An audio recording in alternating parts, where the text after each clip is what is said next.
மகாராஷ்டிர முன்னாள் துணை முதல்வர் அஜித் பவார் விமான விபத்தில் உயிரிழந்த நிலையில் அவரது விமானத்தில் வெடிகுண்டு வைக்கப்பட்டதா என சரத்பவார் தரப்பு எம்பி பஜ்ரங் சோனாவனே கேள்வி எழுப்பியுள்ளார்.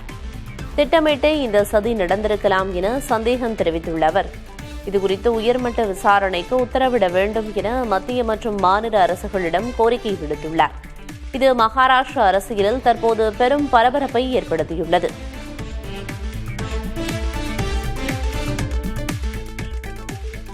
மும்பை புனே இடையிலான பயண நேரத்தை 30 நிமிடங்கள் வரை குறைக்கும் பிரம்மாண்டமான மிஸ்ஸிங் லிங்க் திட்டப் பணிகள் 90 விழுக்காடு நிறைவடைந்துள்ளன. 6600 கோடி ரூபாய் மதிப்பிலான இத்திட்டத்தில் ஆசியாவிலேயே மிக அகலமான சுரங்கப்பாதை மற்றும் 60 மாடி உயரத்திலான கேபிள் பாலம் ஆகியவை அமைக்கப்பட்டுள்ளன. மலைப்பாதை விபத்துகள் மற்றும் நிலச்சரிவு பாதிப்புகளுக்கு முற்றுப்புள்ளி வைக்கும் இந்த புதிய வழித்தடம் வரும் மே 1ஆம் தேதி பொதுமக்கள் பயன்பாட்டிற்கு திறக்கப்பட உள்ளது.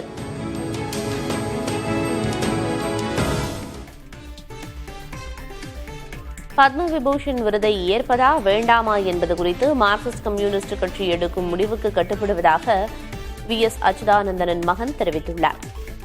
தனது தந்தைக்கு பத்ம விபூஷன் வழங்கப்படுவதாக மத்திய அரசு அறிவித்துள்ளது குறித்து முகநூலில் கருத்து தெரிவித்துள்ள அவரது மகன் VA அருண்குமார், பத்ம விபூஷன் விருதை ஏற்பது குறித்து தனது குடும்பத்தினர் எடுக்கும் முடிவு மற்றும் கட்சியின் நிலைப்பாடு தனது தந்தையின் கொள்கைகளுக்கு இணங்கவே இருக்கும் என்று குறிப்பிட்டுள்ளார். கட்சியின் முடிவே இறுதியானது என்றும் மக்களின் இதயங்களில் தனது தந்தைக்கு இருக்கும் இடமே எந்த ஒரு விருதையும் விட உயர்ந்தது என்றும் குறிப்பிட்டுள்ளார்.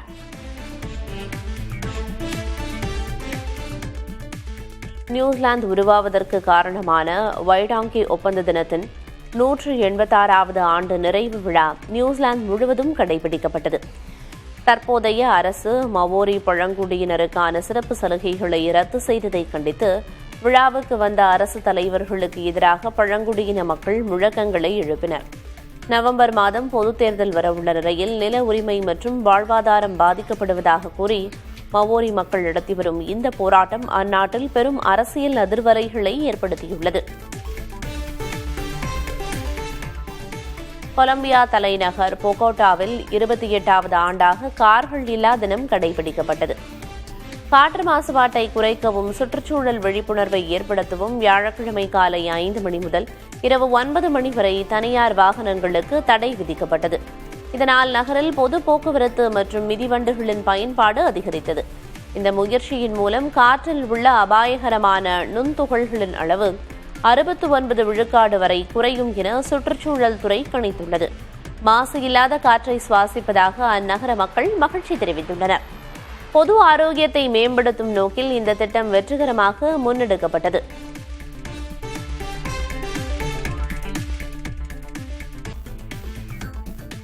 பழம்பெரும் நடிகை எம்என் ராஜம் மற்றும் மூத்த இயக்குநர் SP முத்துராமனுக்கு 2024, 2025 ஆண்டிற்கான கலைஞர் நினைவு கலைத்துறை வித்தகர் விருது அறிவிக்கப்பட்டுள்ளது. 2022 ஆண்டு முதல் தமிழ் திரையுலகில் சிறந்து விளங்கும் வாழ்நாள் சாதனையாளர் ஒருவருக்கு ஆண்டுதோறும் கலைஞர் நினைவு கலைத்துறை வித்தகர் விருது வழங்கப்பட்டு வருகிறது. அதன் தொடர்ச்சியாக 2024 மற்றும் 2025 ஆண்டிற்கான விருதுகளை தற்போது முதல்வர் MK ஸ்டாலின் அறிவித்துள்ளார். விருதாளர்கள் இருவருக்கும் விருதுடன் ரொக்கப்பரிசாக தலா 10 லட்சம் ரூபாய் வழங்கப்படும் என தெரிவிக்கப்பட்டுள்ளது. பல ஆண்டுகளாகியும் நீண்ட தூர ரயில்களின் வேகம் அதிகரிக்கப்படாதது ஏன் என இந்திய ரயில்வேக்கு நாடாளுமன்ற பொது கணக்கு குழு கேள்வி எழுப்பியுள்ளது. 1960 முதல் 2017 வரை ரயில்களின் வேகத்தை அதிகரிக்க பல்வேறு இலக்குகள் நிர்ணயிக்கப்பட்ட போதிலும் 2000 கிலோமீட்டருக்கும் அதிகமான தூரம் செல்லும் ரயில்களின் சராசரி வேகம் இன்னும் 50 முதல் 55 கிலோமீட்டர் என்ற அளவிலேயே உள்ளதாக தெரிவிக்கப்பட்டுள்ளது. மிஷன் ரஃப்தார் போன்ற திட்டங்கள் தோல்வியடைந்துள்ளதை சுட்டிக்காட்டியுள்ள குழு பாதுகாப்புடன் கூடிய வேகமான பயணத்தை உறுதி செய்ய வேண்டும் என பரிந்துரைத்துள்ளது.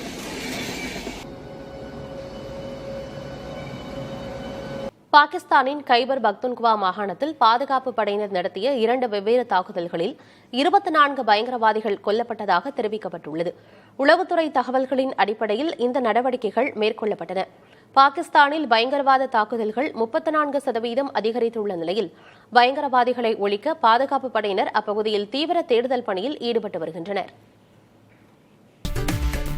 இந்திய ரயில்வேயில் 55 கிலோமீட்டர் வேகத்தில் செல்லும் ரயில்களை சூப்பர் ஃபாஸ்ட் ரயில் என வகைப்படுத்தக்கூடாது என நாடாளுமன்ற குழு பரிந்துரைத்துள்ளது. தற்போது இயக்கப்படும் 478 சூப்பர் ஃபாஸ்ட் ரயில்களில் 123 ரயில்கள் 55 கிலோமீட்டர் வேகத்தை கூட எட்டவில்லை என்பதும், ஆனால் அவற்றுக்கு கூடுதல் கட்டணம் வசூலிக்கப்படுவதாகவும் சுட்டிக்காட்டப்பட்டுள்ளது. எனவே இந்த தரநிலையை சராசரியாக 100 கிலோமீட்டராக உயர்த்த வேண்டும் எனவும் பரிந்துரைத்துள்ளது. புறநகர் மற்றும் முன்பதிவு இல்லாத டிக்கெட்டுகளை எடுக்க பயன்படும் UTS மொபைல் செயலி வரும் மார்ச் 1ஆம் தேதி முதல் முழுமையாக நிறுத்தப்பட உள்ளது. இதற்கு மாற்றாக ரயில்வேயின் அனைத்து சேவைகளையும் வழங்கும் ரயில் ஒன் எனும் புதிய செயலி அறிமுகம் செய்யப்பட்டுள்ளது. இதன் மூலம் முன்பதிவு டிக்கெட், பிளாட்ஃபார்ம் டிக்கெட் மற்றும் சீசன் டிக்கெட்டுகளை இந்த ஒரே செயலி மூலம் பெற்றுக் கொள்ளலாம். மக்களை இந்த புதிய செயலிக்கு மாற்ற ஊக்குவிக்கும் வகையில் ரயில் ஒன் செயலி மூலம் டிக்கெட் எடுப்பவர்களுக்கு 3% கட்டண சலுகை வழங்கப்படும் என ரயில்வே வாரியம் அறிவித்துள்ளது. வெளிநாடுகளில் உயர்கல்வி பயில திட்டமிடும் இந்திய மாணவர்களுக்கு 2026ஆம் ஆண்டு பல்வேறு சவால்களை கொண்டு வந்துள்ளது. குறிப்பாக H1B விசா முறையில் பல மாற்றங்களை அமெரிக்கா கொண்டு வந்துள்ளது. அமெரிக்காவில் முதுகலை பட்டம் பெறுபவர்களுக்கு குலுக்கல் முறையில் முன்னுரிமை மற்றும் விசாக்களுக்கான கட்டண உயர்வு ஆகியவை கொண்டுவரப்பட்டுள்ளது. இதேபோல மாணவர் விசாவுக்கான தகுதி வயது வரம்பை ஆஸ்திரேலியா 35ஆக குறைத்துள்ளது. மேலும் வங்கி இருப்பு தொகையை 29,710 ஆஸ்திரேலிய டாலர்களாகவும் உயர்த்தியுள்ளது. கனடா மற்றும் பிரிட்டன் நாடுகளும் விசா கட்டுப்பாடுகளை கடுமையாக்கியுள்ளன. அமெரிக்க முன்னாள் அதிபர் பராக் ஒபாமா மற்றும் அவரது மனைவி மிச்சல் ஒபாமா ஆகியோரை குரங்குகளாக சித்தரித்து அதிபர் டிரம்ப் வெளியிட்ட வீடியோவுக்கு கடும் எதிர்வினை எழுந்துள்ளது. தனது ட்ரூத் சமூக தளத்தில் பராக் ஒபாமா மற்றும் அவரது மனைவி மிச்சல் ஒபாமா ஆகியோரை குரங்குகளாக சித்தரித்து AI வீடியோ ஒன்றை ட்ரம்ப் பதிவிட்டிருந்தார். ட்ரம்பின் வீடியோவை விமர்சித்துள்ள கலிபோர்னியா மாகாண ஆளுநர் கவின் நியூசோம் இந்த செயல் அருவருப்பானது என சாடியுள்ளார். கருப்பின தலைவர்களை இதுபோல சித்தரிப்பது இனவெறி செயல் என பலரும் ட்ரம்புக்கு கண்டனம் தெரிவித்து வருகின்றனர். கடும் எதிர்ப்புகள் எழுந்ததை தொடர்ந்து அந்த பதிவு சமூக வலைதளத்தில் இருந்து நீக்கப்பட்டது. இலங்கை வரலாற்றில் முதல் முறையாக பேருந்துகளில் நடத்துனர்களாக பெண்கள் நியமிக்கப்பட்டுள்ளனர்.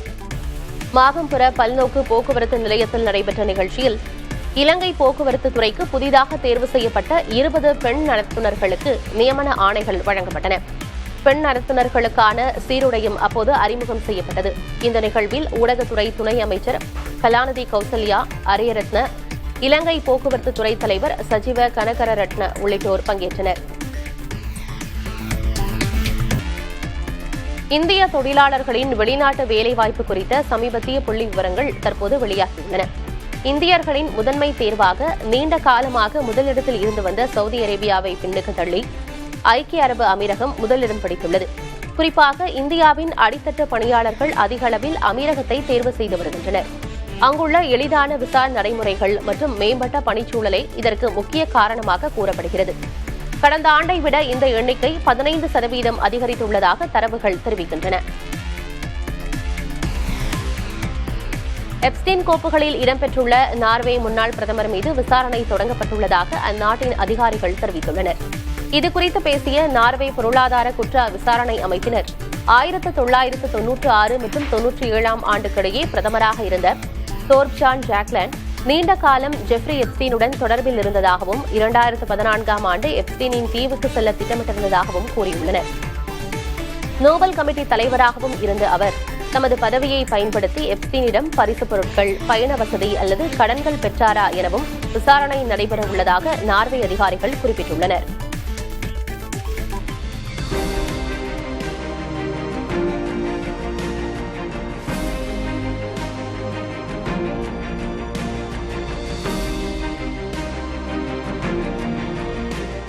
குளிர்கால ஒலிம்பிக் தொடக்க விழாவில் மங்கோலிய வீரர்களின் பாரம்பரிய டீல் ரக உடைகள் சமூக ஊடகங்களில் பெரும் வரவேற்பை பெற்றுள்ளன. 13ஆம் நூற்றாண்டு மங்கோலிய பெருமையை பறைசாற்றும் வகையில் வடிவமைக்கப்பட்டுள்ள இந்த உடைகளில் மலைகள், நீர்நிலைகள் மற்றும் குதிரைகளின் உருவங்கள் இடம்பெற்றுள்ளன.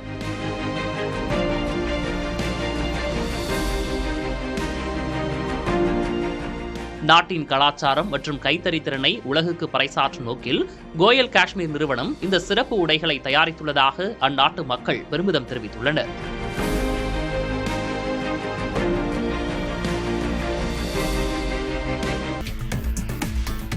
19 வயதுக்குட்பட்டோருக்கான உலகக்கோப்பையை வென்று இந்திய அணி சாதித்துள்ளது. இந்த தொடரின் இறுதிப் போட்டியில் இந்தியாவும் இங்கிலாந்தும் மோதின. முதலில் பேட் செய்த இந்தியா 411 ரன்களை குவித்தது. இந்திய அணியில் அதிகபட்சமாக வைபவ் சூரியவன்ஷி 80 பந்துகளில் 175 ரன்கள் குவித்து மலைக்க வைத்தார்.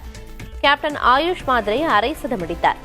தொடர்ந்து களமிறங்கிய இங்கிலாந்து அணி 311 ரன்களுக்கு ஆட்டமிழந்தது. அந்த அணிக்காக இறுதி வரை போராடிய கலே பால்கனர் 67 பந்துகளில் 115 ரன்கள் எடுத்து ஆட்டமிழந்தார். 100 ரன்கள் வித்தியாசத்தில் வெற்றி பெற்ற இந்திய அணி 6வது முறையாக உலகக்கோப்பையை வென்றது. எந்த ஒரு அணியும் 19 வயதுக்குட்பட்டோருக்கான உலகக்கோப்பையை இத்தனை முறை வென்றதில்லை என்பது குறிப்பிடத்தக்கது.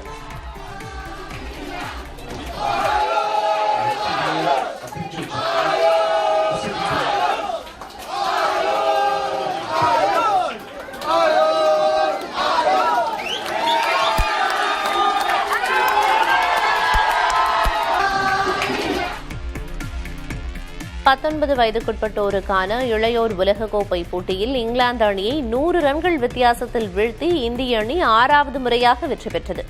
இதில் தமிழகத்தைச் சேர்ந்த தீபேஷ் மற்றும் அம்ரிஷ் சிறப்பான ஆட்டத்தை வெளிப்படுத்தினர்.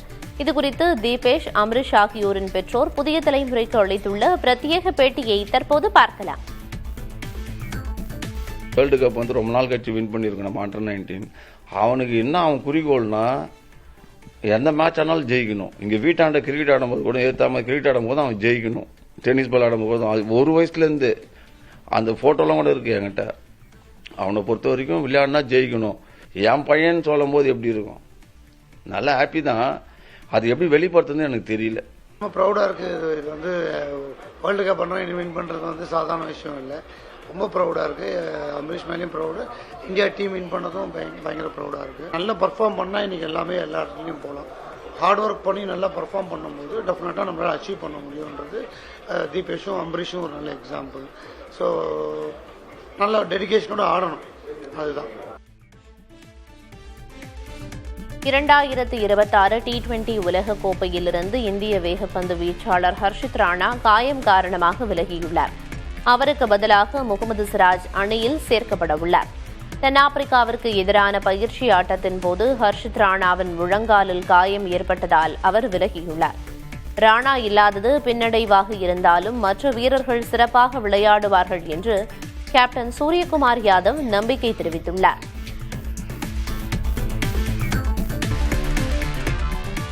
ஈரான் மற்றும் அமெரிக்கா இடையே ஓமனில் நடைபெற்ற மறைமுக பேச்சுவார்த்தை முடிவுக்கு வந்த சில நிமிடங்களிலேயே ஈரான் மீது புதிய பொருளாதார தடைகளை விதிப்பதாக அமெரிக்கா அறிவித்துள்ளது. ஈரானின் எண்ணெய் மற்றும் பெட்ரோகெமிக்கல் ஏற்றுமதியை கட்டுப்படுத்தும் நோக்கில் ஈரானிலிருந்து எண்ணெய் எடுத்துச் சென்ற 14 கப்பல்கள் மற்றும் 15 நிறுவனங்கள் மீது இந்த தடைகள் விதிக்கப்பட்டுள்ளன.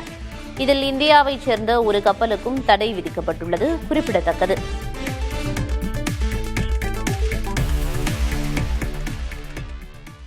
நேபாளத்தின் சுதூர் பாச்சிம் மாகாணத்தில் திருமண நிகழ்விற்காக சென்றவர்கள் பயணித்த பேருந்து பள்ளத்தில் விழுந்து விபத்துக்குள்ளானதில் உயிரிழப்பு எண்ணிக்கை 13ஆக உயர்ந்துள்ளது. வியாழக்கிழமை இரவு பைதாடி மாவட்டத்திலிருந்து புறப்பட்ட இப்பேருந்து மலைப்பாதையில் 200 மீட்டர் ஆழத்தில் கவிழ்ந்தது. இதில் 8 பேர் சம்பவ இடத்திலேயே உயிரிழந்தனர். மருத்துவமனையில் சிகிச்சை பலனின்றி மேலும் 5 பேர் உயிரிழந்தனர். விபத்தில் காயமடைந்த 40 பேர் சிகிச்சை பெற்று வருகின்றனர். உயிரிழப்பு எண்ணிக்கை இன்னும் அதிகரிக்கக்கூடும் என அஞ்சப்படுகிறது.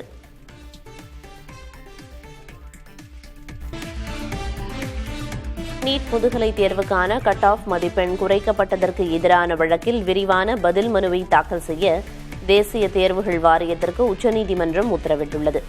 ஜனவரி 13ஆம் தேதி வெளியான அறிவிப்பின்படி 3வது சுற்று கலந்தாய்விற்கான கட் ஆஃப் மதிப்பெண் பொதுப் பிரிவினருக்கு 276லிருந்து 103 மதிப்பெண்ணாகவும், எஸ்சி, எஸ்டி, ஓபிசி பிரிவினருக்கு 235லிருந்து 0 மதிப்பெண்ணாகவும் குறைக்கப்பட்டது. இதற்கு எதிரான பொதுநல வழக்கு நீதிபதிகள் PS நரசிம்மா, அமலோக் ஆராதே அமர்வில் விசாரணைக்கு வந்தது. அப்போது நீதிபதி நரசிம்மா ஒருபுறம் மருத்துவ இடங்கள் வீணாகக்கூடாது என்ற எண்ணம் உள்ளது என்றும், மறுபுறம் மாணவர்கள் வராததால் கட் ஆஃப் மதிப்பெண்ணை குறைக்குமாறு அழுத்தம் இருக்கிறது எனவும் குறிப்பிட்டார். ஆனால் இவ்வாறு குறைப்பது மருத்துவ தரத்தை தாழ்த்திவிடும் என்ற வாதமும் வலுவாக உள்ளதாக கூறிய நீதிபதி, இந்த முடிவு மிகப்பெரிய அளவில் தவறானதா என்பதை நீதிமன்றம் ஆய்வு செய்யும் என்றும் தெரிவித்தார்.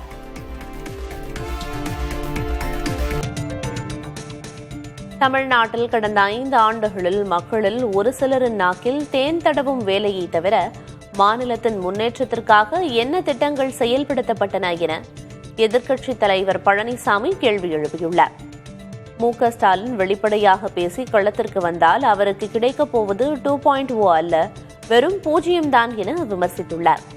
கோவை மற்றும் மதுரை மெட்ரோ ரயில் திட்டங்களுக்கு முறையாக திட்ட அறிக்கையை மத்திய அரசிடம் சமர்ப்பிக்க தவறிவிட்டு தங்கள் தோல்வியை மறைக்க மத்திய அரசு போதிய நிதியை தமிழ்நாட்டிற்கு தரவில்லை என பொய்யுரைப்பதாகவும் முதல்வர் மீது கே. பழனிசாமி குற்றம் சாட்டினார்.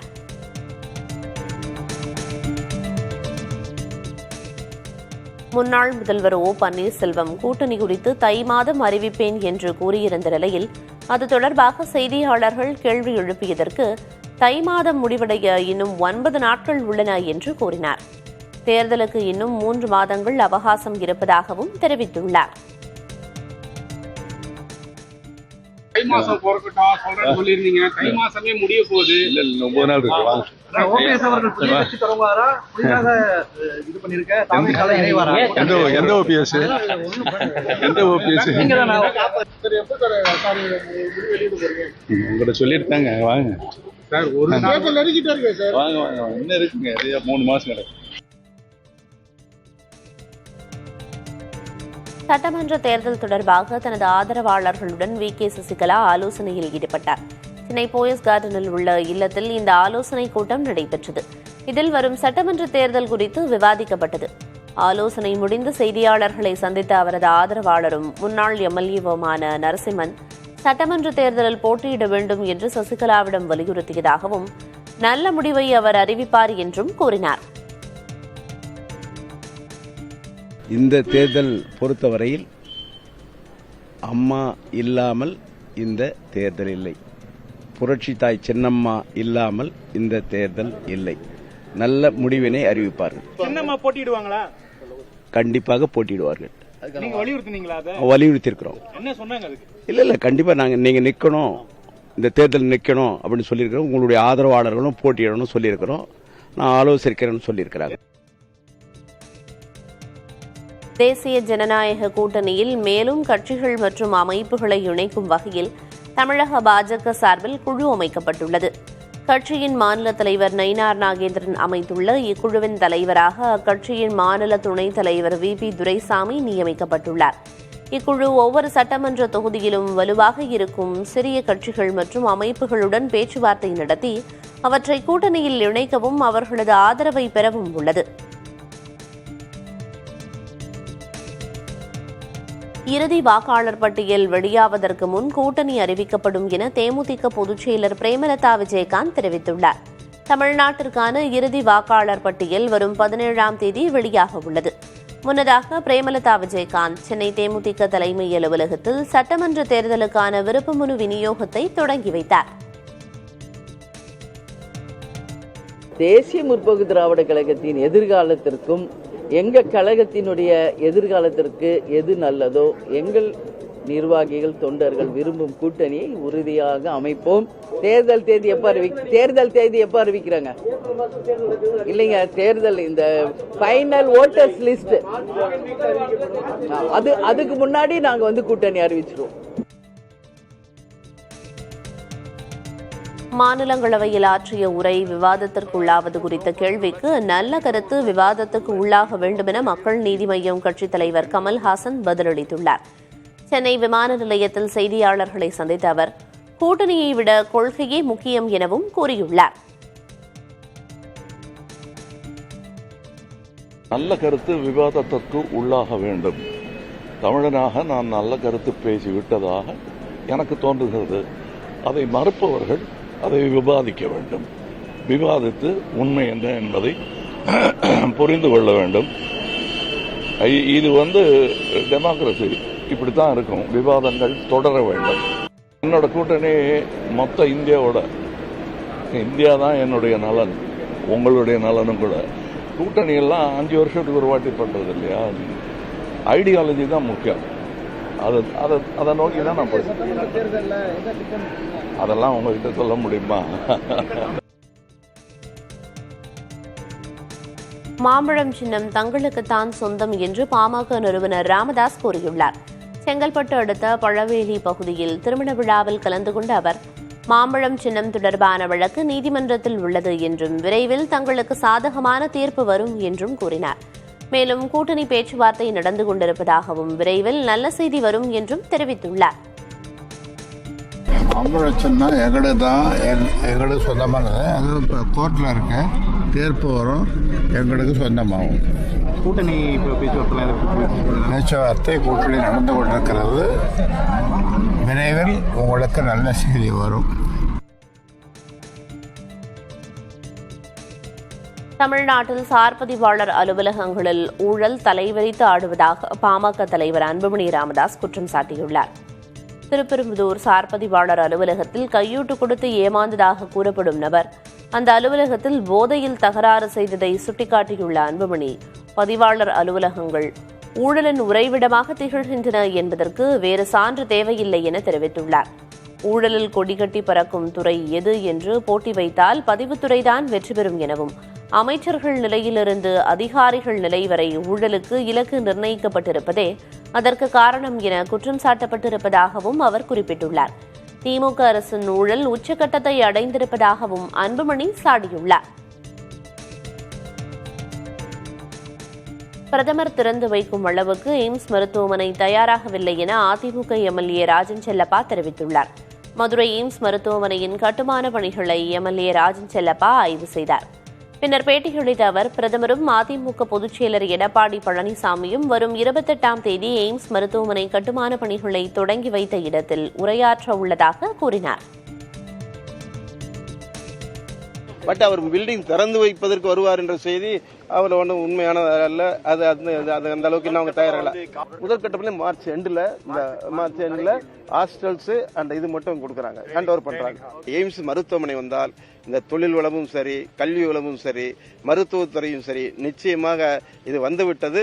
இன்னும் அதிகபட்சம் போனால் 2 ஆண்டுகள், அதிகபட்சம் கூடுதலாக எல்லாம் சொல்றாங்க. அடுத்த மார்ச், அதுக்கு அடுத்த மார்ச்ன்றாங்க. எங்களை பொறுத்த வரைக்கும் 28வது ஆண்டுக்குள்ள கண்டிப்பு முழுமையடைந்து பயனாளிகள் பயன்படுகிற வகையில் உருவாகி விடுவதற்கான வாய்ப்பு இருக்குதுன்னா ஃபண்டுக்கு தான் முதல்ல லேட் ஆச்சு. சென்னை மத்திய கைலாஷ் சந்திப்பில் கட்டப்பட்டுள்ள எல் வடிவ மேம்பாலத்தை வரும் 16ஆம் தேதி முதல்வர் திறந்து வைக்க உள்ளதாக அமைச்சர் ஏவ வேலு தெரிவித்துள்ளார். 61 கோடி ரூபாயில் கட்டப்பட்டுள்ள இந்த மேம்பாலத்தில் ஆய்வு செய்த அமைச்சர், பாலத்தில் 30 கிலோமீட்டர் வேகத்திலேயே பயணிக்க வேண்டும் என தெரிவித்தார். கிழக்கு கடற்கரை சாலையில் உயர்மட்ட சாலை அமைக்க டெண்டர் கோரப்பட்டுள்ளதாகவும் ஏவ வேலு கூறினார்.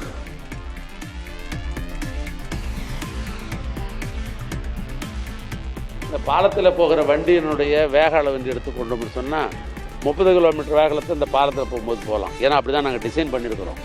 ஏன்னா இது எல்வெடி பாலன்றதால நேரு பாலம்னா வேகமாக போகலாம். இந்த எல்வெடி பாலன்றது வண்டி டர்னு ரைட்டில் டர்ன் எடுத்து போகணும். அதனால் அதுக்கு 30 கிலோமீட்டர் வேகத்தை நாங்கள் டிசைன் பண்ணியிருக்கிறோம்.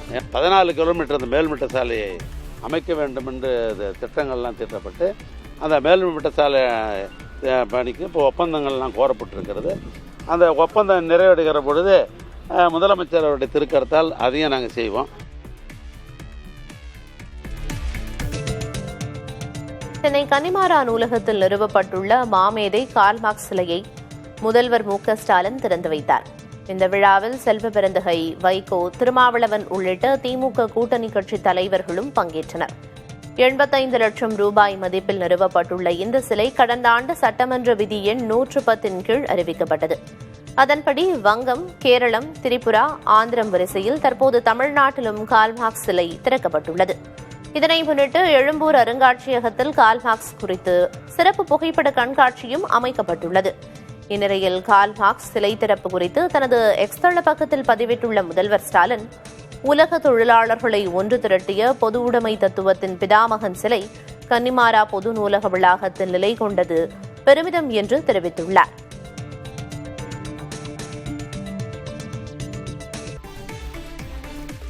(2026) சட்டமன்ற தேர்தலை முன்னிட்டு திமுக துணை பொதுச் செயலர் கனிமொழி தலைமையிலான தேர்தல் அறிக்கை தயாரிப்பு குழு சேலத்தில் கருத்து கேட்பு கூட்டத்தை நடத்தியது.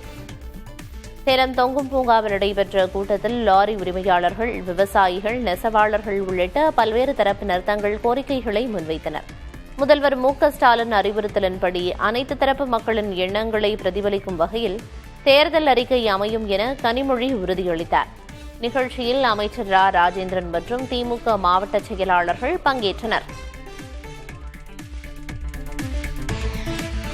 கள்ளக்குறிச்சி மாவட்டம் திருக்கோவிலூரில் உள்ள 2000 ஆண்டுகள் பழமையான புகழ்பெற்ற வீரட்டேஸ்வரர் ஆலயத்தில் பிரபல பின்னணி பாடகி சின்மயி சாமி தரிசனம் செய்தார்.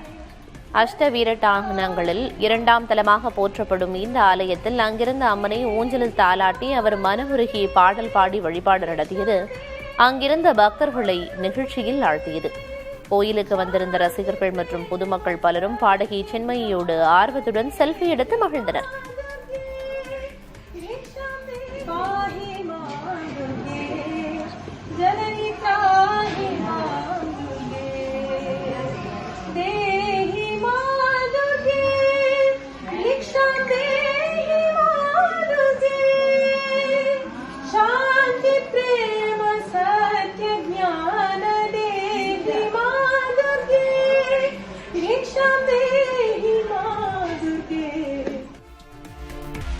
ரெப்போ விகிதத்தில் மாற்றமில்லை என்றும் முந்தைய வட்டி விகிதமான 5.25 விழுக்காடை தொடரும் என்றும் ரிசர்வ் வங்கி ஆளுநர் சஞ்சய் மல்ஹோத்ரா தெரிவித்திருக்கிறார். சர்வதேச அளவில் சவால்கள் நிலவினாலும் சமீபத்திய வர்த்தக ஒப்பந்தங்கள் மற்றும் வலுவான உள்நாட்டு தேவை காரணமாக இந்திய பொருளாதாரம் மீள்திறனுடன் இருப்பதாக அவர் குறிப்பிட்டார்.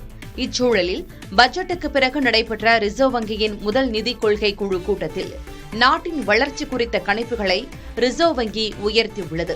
வரும் 2026-27 நிதியாண்டின் முதல் காலாண்டு ஜிடிபி வளர்ச்சி கணிப்பு 6.9 விழுக்காடாகவும் 2ஆம் காலாண்டு வளர்ச்சி 7 விழுக்காடாகவும் உயர்த்தப்பட்டுள்ளது. நடப்பு நிதியாண்டின் ஒட்டுமொத்த வளர்ச்சி 7.4 விழுக்காடாகவும் பணவீக்கம் 2.1 விழுக்காடாகவும் இருக்கும் என மதிப்பிடப்பட்டுள்ளது. ஜனவரி நிலவரப்படி அந்நிய செலாவணி கையிருப்பு $724 பில்லியன் இருப்பதாகவும் அவர் குறிப்பிட்டார். வங்கிகள் இனி ரியல் எஸ்டேட் முதலீட்டு அறக்கட்டளைகளுக்கு கடன் வழங்க அனுமதிக்கப்படும் என்றும் தெரிவித்தார். பாங்காக்கிலிருந்து அடுத்தடுத்து விமானங்களில் கடத்தி வரப்பட்ட 23 கோடி ரூபாய் மதிப்பிலான 23 கிலோ ஹைட்ரோபோனிக் உயர் ரக கஞ்சா சென்னை விமான நிலையத்தில் பறிமுதல் செய்யப்பட்டது. உணவு மற்றும் சாக்லேட் பாக்கெட்டுகளுக்குள் கஞ்சாவை மறைத்து வைத்து கடத்தலில் ஈடுபட்ட நிலையில் கேரள மாநிலத்தைச் சேர்ந்த 6 இளைஞர்கள் கைது செய்யப்பட்டனர். பிடிபட்டவர்களில் மென்பொருள் பொறியாளர்களும் இருப்பதாக அதிகாரிகள் கூறியுள்ளனர். வேலையில்லா திண்டாட்டம் மற்றும் ஆடம்பர வாழ்க்கை ஆசையால் இவர்கள் சர்வதேச போதைப்பொருள் கும்பலுடன் தொடர்பில் இருந்து இந்த கடத்தலில் ஈடுபட்டது தெரியவந்துள்ளது.